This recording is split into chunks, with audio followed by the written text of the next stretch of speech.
Good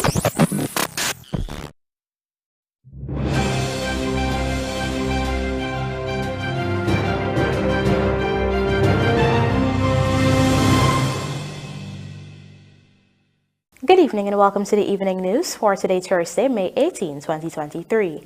I am Jemima Holmes. Thank you for tuning in. Now let's take a look at some of the lead stories tonight. Government to clamp down on corruption and part-time jobs initiative.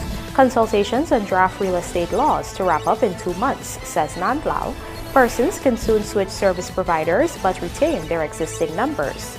Not enough contractors to execute increasing projects in Guyana, says PSC head. And Hope Estate gets much-needed machines for value-added coconut production. Now for the news in detail. Vice President Dr. Barra Jagdeo today reassured that government is on the lookout for those persons who are trying to take advantage of the loopholes in the part-time jobs initiative and will take necessary actions against culprits. Here is our lead story tonight from Vanu Manikchand. During his weekly press conference on Thursday, Vice President Barra Jagdeo admitted that there has been some level of corruption detected within the part-time jobs initiative, a program that was designed to provide a temporary means of earning for unemployed citizens across the country in order to supplement household incomes in the face of rising cost of living. Beneficiaries are paid $40,000 per month to work for 10 days with assigned government agencies. Jagdeo had previously explained that the initiative is also addressing the country's labor shortage issues. However, he acknowledged that the program is not without faults and government will be taking actions against those who try to misuse the initiative. We've had a couple of cases where we've had to call in people. So there is that potential for abuse but if you collect money under false pretense, assuming we know you're not showing up to work, you've gone off elsewhere, and you collect 3 months' salary, we'll recover it. We'll recover it because you will be found out eventually if you don't show up because there's a register there. So it may happen. I can't put my neck on the block. There are lots of people there that it wouldn't happen, but we'll deal condignly with people who move on to another job but still did not resign from the part-time job, might be collecting it. Back in February, there were reports of alleged abuse in the hiring of scores of workers under the part-time job program by a neighborhood Democratic Council in Region 6. This newscast was informed that at least 40 workers were hired by the Johns Portmorant NDC under the part-time job initiative, even though they already had employment elsewhere. However, they were subsequently dismissed after the issue was raised and an investigation was launched by the local government ministry, which is implementing the initiative. There were also reports that many of the part-time workers who were sent home had never worked but were being paid. Reports were also made that some officials were pocketing the salaries for persons who were supposed to be part-time workers. Since its launch in 2022, the part-time job program has benefited over 11,000 persons countrywide. To date, government has injected over $12 billion into the initiative. The Guyana government is looking to wrap up ongoing consultations on the proposed laws to regulate the local real estate sector in the next couple of months, ahead of the country's AML CFT assessment in September. Here is Vanu Manikchand again with the details. Attorney General and Legal Affairs Minister Anil Nandlall met with stakeholders in the local real estate industry on Tuesday to continue consultations on the draft laws. We continue our public consultations with those stakeholders in relation to the Real Estate Agents Bill of 2023.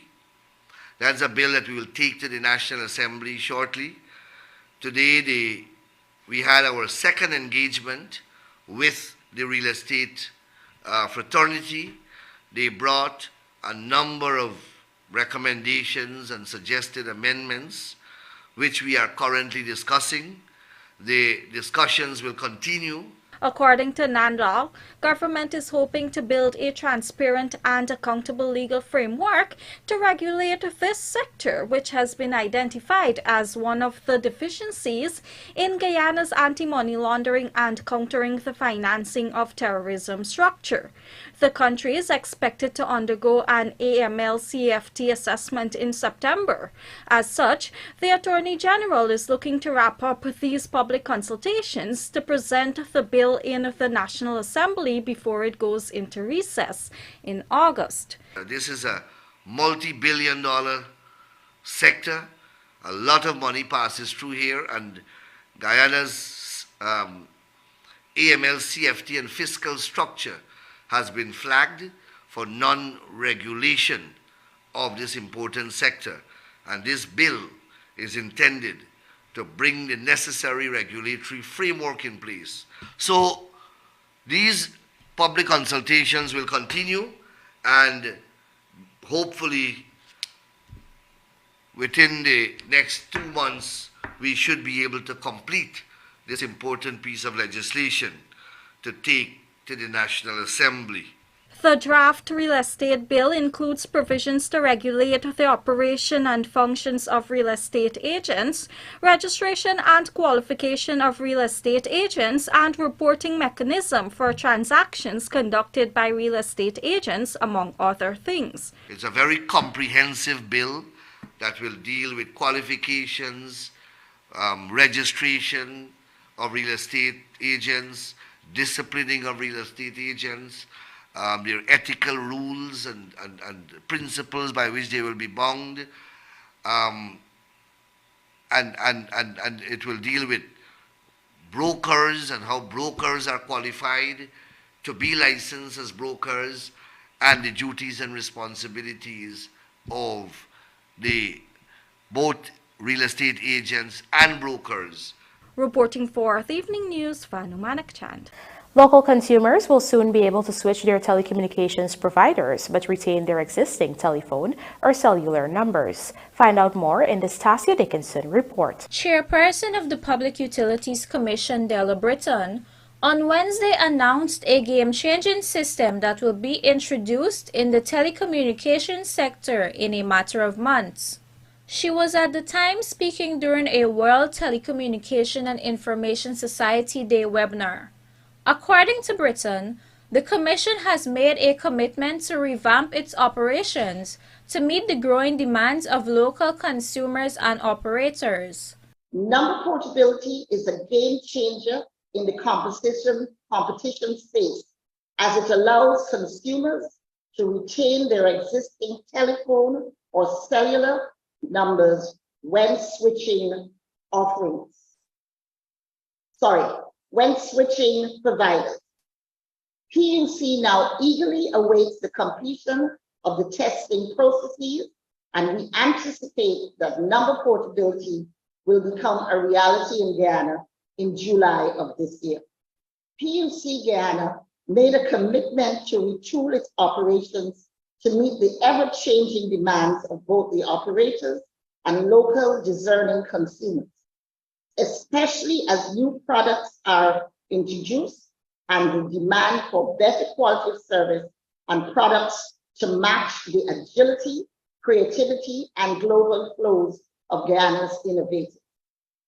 We now wish to reaffirm that commitment. Meanwhile, Britain disclosed that there has been a steady decline in complaints from the mobile service category. It may be positive that this is a direct result of the overall upgrade of existing networks and new technologies, which in turn has led to improved performance and better quality of service. Guyana's population density is approximately 750,000, and we are happy to report that our statistics show that Guyana has 745,689 mobile subscribers, 97,170 landline subscribers, and 123,856 fixed internet subscribers. During the launch of the Caribbean Association of National Telecommunications Organizations e-procurement marketplace on Tuesday, Tourism Minister Wanij Waldron revealed that since assuming office in 2020, the Irfanali-led government has made significant improvements in the telecommunications sector. The government of Guyana recognizes the critical importance of telecommunications in almost every aspect of our lives. Indeed, it is our recognition of this importance that led us to liberalize and open up the sector to competition within 60 days of assuming office in 2020. In so doing, we created the conditions for a vibrant and competitive telecommunications landscape, and already consumers are seeing the benefits. Consumers have wider choice and are seeing lower prices as operators innovate in their service offerings. Operators are investing in offering better quality services. Fixed and mobile broadband subscriptions have been growing steadily, and from all indications, there has been strong growth in the sector since the liberalization of late 2020. We followed the liberalization by introducing a lighter touch licensing regime for small broadband operators, and our number portability regime is scheduled to be launched this year. Tassia Dickinson, The Evening News. Tassia Dickinson joins us again to report that as Guyana's economy continues to rapidly expand, the country is not only faced with a shortage of labor, but a shortfall in contracting companies capable of taking up the mountain of works that need to be executed. Here is this story. Right now, we do not have enough contractors to do the amount of work that is in the government sector alone. We're short of contractors. Chairman of the Private Sector Commission, Kamal Singh, during a recent social media program, the Guyana Dialogue. Against that backdrop, he dispelled hearsay that the public procurement process shuts out certain contractors, noting that the country currently needs all hands on deck to achieve its developmental targets. In fact, he encouraged business persons who may not meet the requisite criteria to win certain contracts to form partnerships or consortiums in order to capitalize on the numerous opportunities available. Form consortium where you build capacity. So if you're tendering on a job, you're qualified for that job. A lot of the work that is taking place right now, some of us don't have enough capacity to do it. And the only way we can do that, we need to create partnership, create consortium. We have the old mentality sometimes that we need to stick to moms and pops operation. Our market is growing drastically. The level of work that is out there right now, is so much different from 5-10 years ago. So forming consortium is a benefit and not a negative. So we should not look at one another as competitor.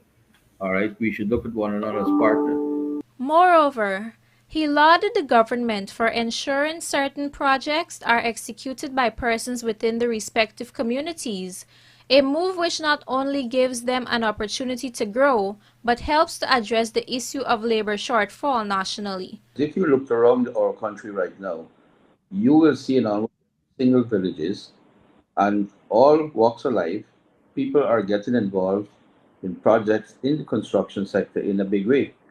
Our construction industry is booming. And I can safely say here right now, if you look around Guyana, it's so difficult to find carpenters and laborers around the place.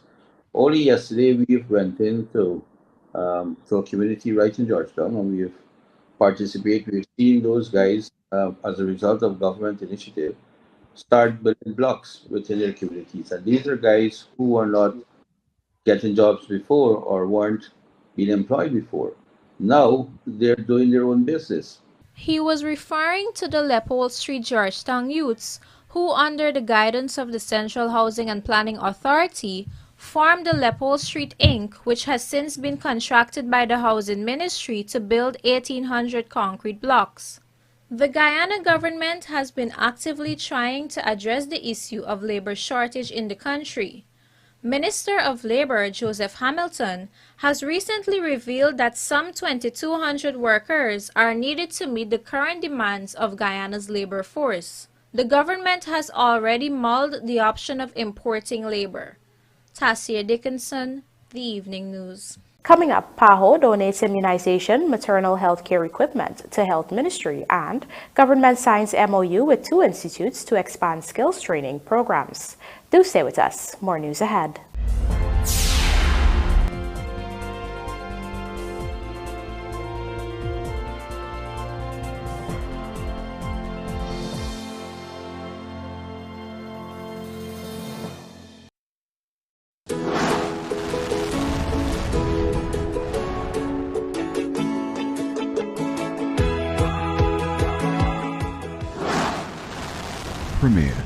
Premier insurance coverage for less. Stay safe.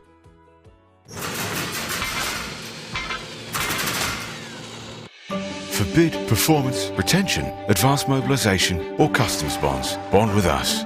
Fuel your success. Call 223-0840 or visit premierinsurance.gy. Premier Insurance. Premier insurance coverage. Virtual Keno. It's a game of numbers. Choose your lucky numbers and win up to 10,000 times your stake. Visit www.superbet.gy to place your bets. Must be 18 years and older. Terms and conditions apply. Play responsibly. Superbet, your best bet. Sally's Boutique is the place to shop when looking for quality high-end men and women footwear, wristwear, wallets, and clothing. Follow us on Instagram, Sally's Boutique GY. We're located at Charlotte Street between Camp and Wellington Streets. Contact us on 231-7519. That's 231-7519. WhatsApp 613-9578. That's 613-9578. Sally's Boutique, the new home of Clarks.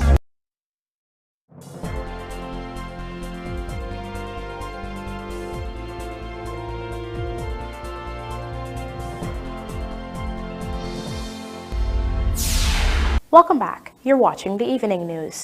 Seeking to advance the provision of healthcare across Guyana, the Pan American Health Organization, PAHO, has donated several immunization and maternal health-related equipment to the Health Ministry. Pooja Rambaran has the details. Health Minister Dr. Frank Anthony on Wednesday received the Canadian government-funded equipment from PAHO representative Dr. Louis Codina.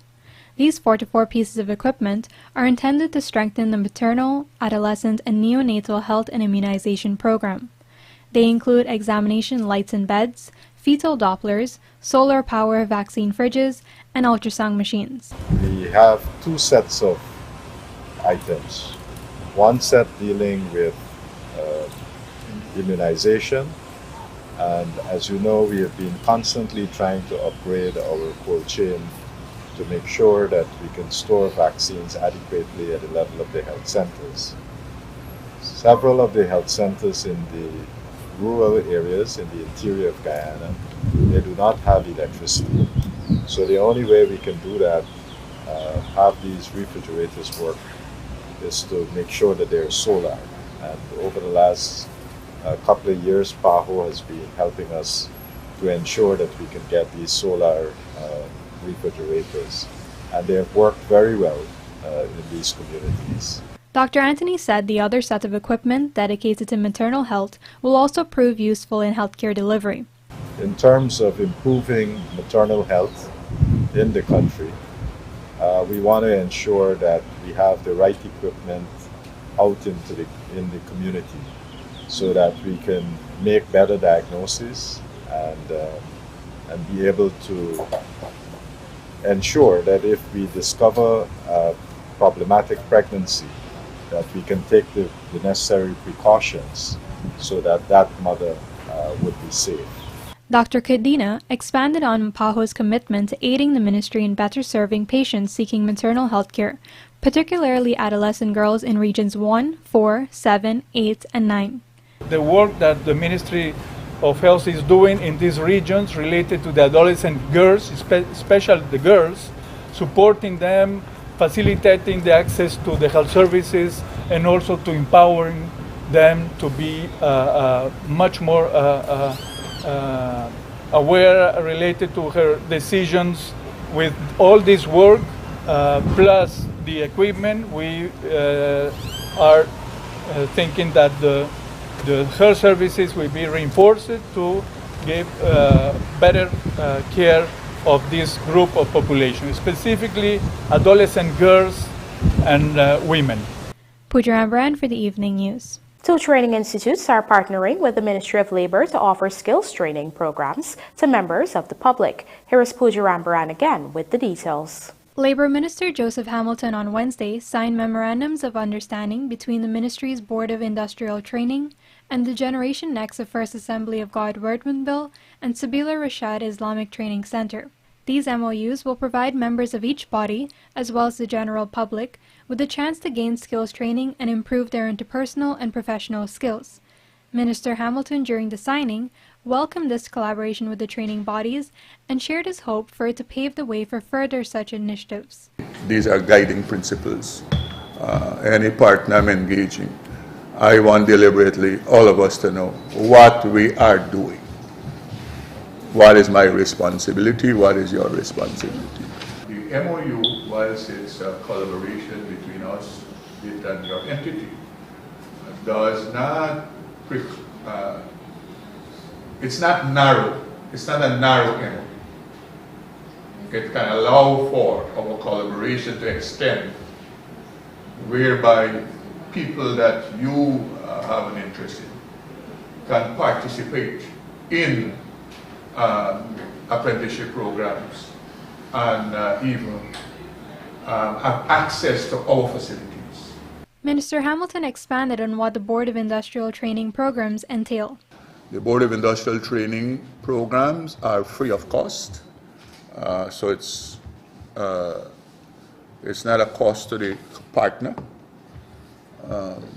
It's not a cost to the people who we are training.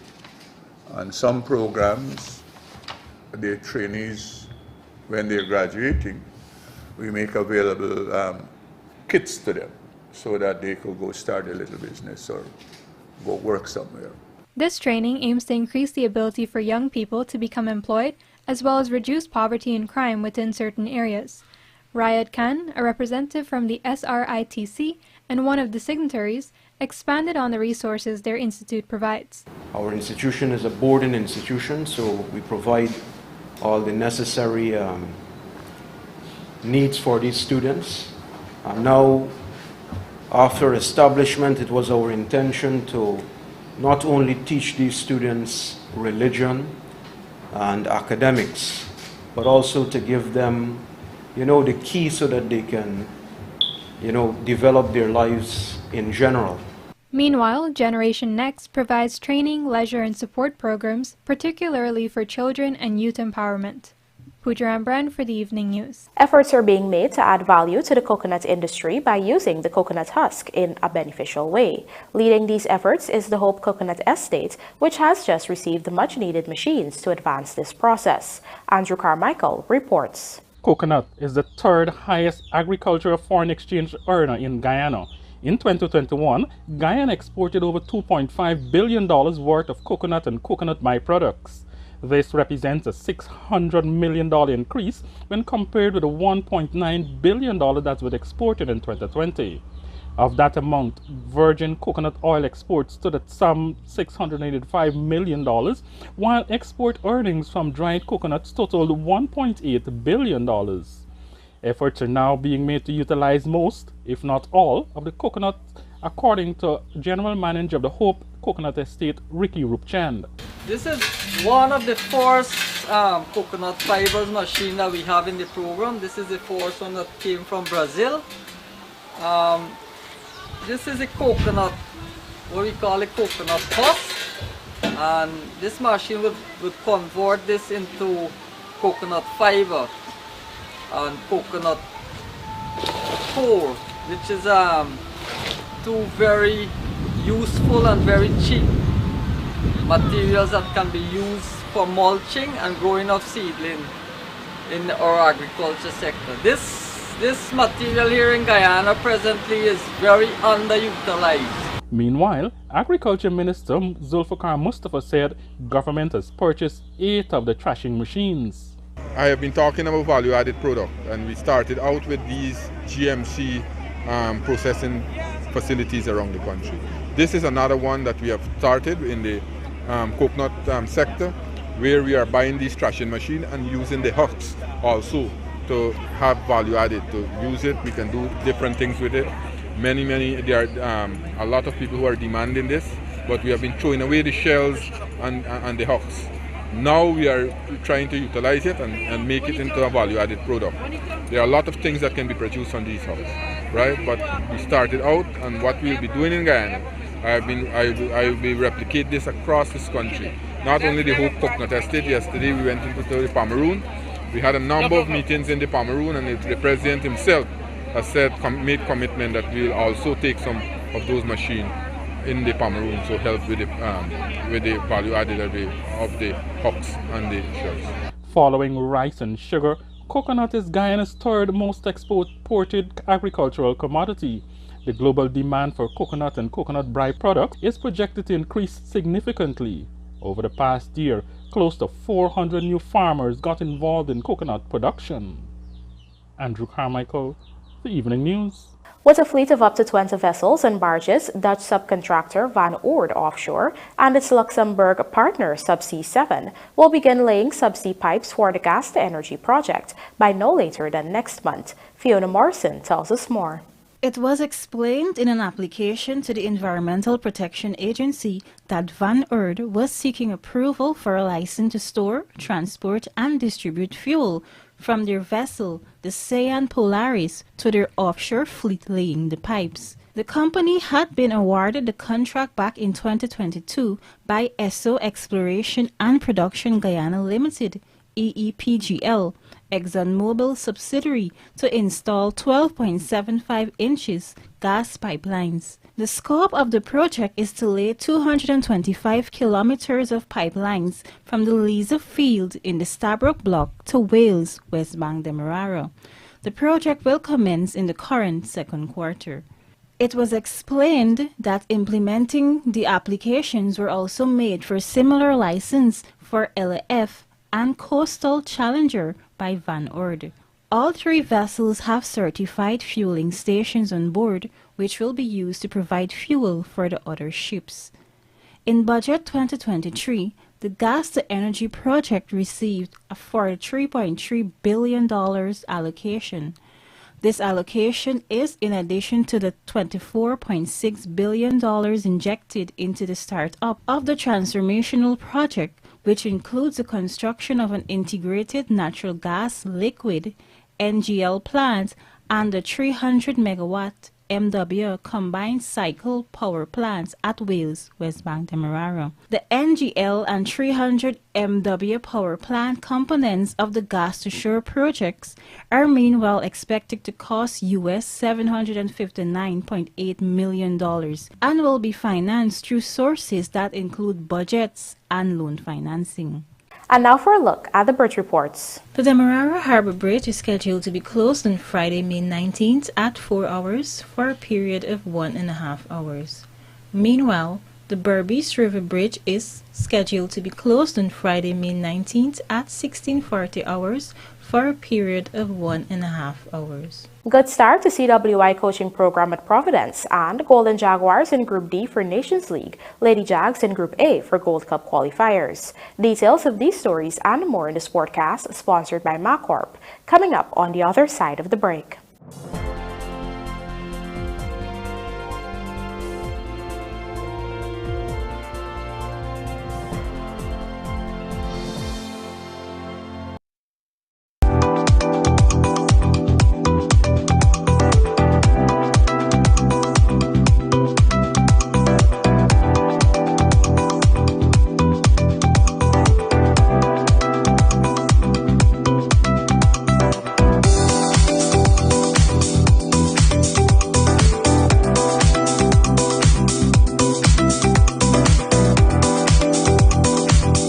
Come visit us on Waterloo Street. John Lewis Styles. What is local government? Local government is the system of locally elected members representing their communities and making decisions on their behalf. Local factors such as geography, the environment, economic opportunities, and health can be better taken account of by local governments charged with making decisions that affect their communities. These decisions can relate to the effective and efficient provision of services to meet community needs, to the regulation of certain functions, to facilitation of local activities, and to pursue community goals. In making these decisions, councils have to report to their communities in a clear and accountable way. Local authorities cannot achieve their objectives alone. They work closely with central government and with other organizations, public bodies, businesses, and citizens. Once elected, local governments are empowered to serve the people who live within the municipality or neighborhood democratic council and constituencies to which they were elected. Monday, June 12, 2023 is Local Government Elections Day. For further information, contact GCOM or visit the GCOM website at www.gcom.org.gy. Looking to bring your dream home to reality? Or simply taking on a home improvement project? Then National Hardware Limited is where you should start. Let us put that touch to your home.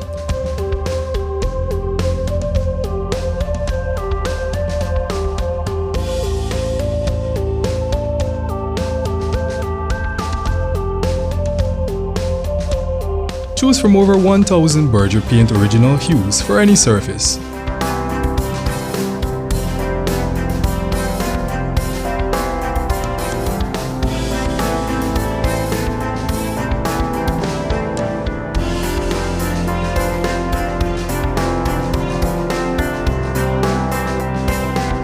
We are known for our trusted brands such as Westinghouse, Philips, Sadco, Rubbermaid, Pyrex, Gibson Home, and so much more. National Hardware Limited, your do-it-best store. Located in downtown Georgetown and industrial site Rhymeville. Entrepreneurs, coconut byproducts are in high demand. How can you cater to that demand? By investing in a coconut shredder from Sylvie's. Guaranteed to increase your output, this 110-volt stainless steel machine shreds coconut in seconds, allowing you to also save on labor and time. From the shreds, you can create coconut powder, oil, milk, etc. Order yours now at sylviesonline.com or at our 31 High and Hatfield Street store.